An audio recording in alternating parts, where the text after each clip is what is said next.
आप देख रहे हैं अल्फा डिफेंस हिंदी में आपका स्वागत है। आज के इस वीडियो में हम लोग बात करेंगे south Korean fighter jet KF-21 के बारे में। कल इस फाइटर जेट ने अपनी पहली उड़ान भरी थी और अभी आप अपनी स्क्रीन के ऊपर इसी उड़ान का वीडियो देख सकते हैं।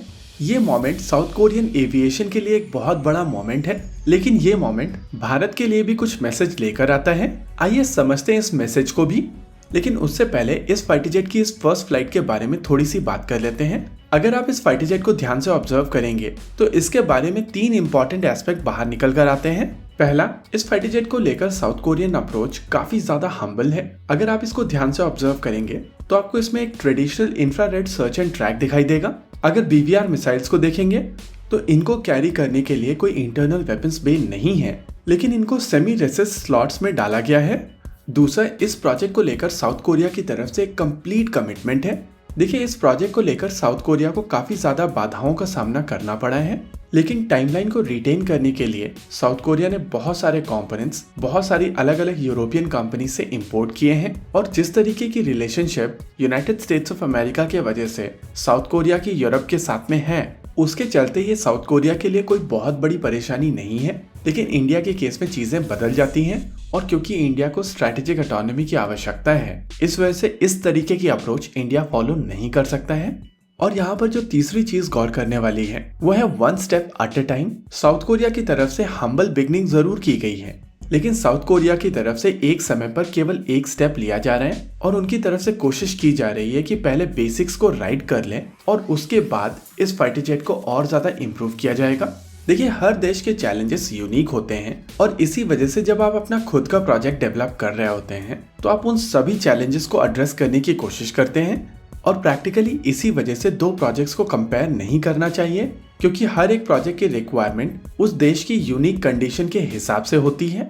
लेकिन फिर भी इस KF-21 प्रोग्राम से भारत के लिए एक मैसेज निकल कर आता है। देखिए, इस प्रोजेक्ट की शुरुआत साल 2001 में हुई थी और लगभग उसी समय भारतीय वायुसेना की तरफ से 126 फाइटर जेट्स को लेकर MMRCA टेंडर रिलीज किया गया था। लेकिन इनिशियल चैलेंजेस के चलते इस प्रोजेक्ट में कुछ डिलेज हुई और साल 2010 में जब लॉकहीड मार्टिन को एंगेज किया गया तब ये प्रोजेक्ट फुल स्विंग में शुरू हो गया था। लगभग उसी समय भारत में FGFA प्रोग्राम को लेकर भारत और रशिया के बीच में MOU साइन हो गया था। और ये चीज हम सब जानते हैं कि उस समय रशिया के पास में एक वर्किंग प्रोटोटाइप था और प्लान था कि इस प्रोटोटाइप के बेसिस पर HAL भारत में 5th generation fighter aircraft SU-57 बनाएगा। 2015 आते आते टेक्नोलॉजी एक्सेस के चलते साउथ कोरिया को F-35 लाइटनिंग II अक्वायर करने पड़े थे और लगभग उसी समय भारत ने भी फ्रांस के साथ में 36 रफाल फाइटर जेट की डील साइन कर ली थी। इस पूरी टाइमलाइन में अगर आप AMCA को ढूंढेंगे तो आपको AMCA का जिक्र नहीं मिलेगा। बेसिकली AMCA प्रोग्राम साल 2016 में शुरू हुआ था, क्योंकि उससे पहले तक भारतीय वायुसेना की तरफ से इस प्रोग्राम को एक्सेप्ट नहीं किया गया था। हालांकि उससे पहले साल 2014 के एंड में AMCA की 9 कॉन्फ़िगरेशन बनाकर इसके ऊपर लो स्पीड और high speed wing tunnel testing की गई थी।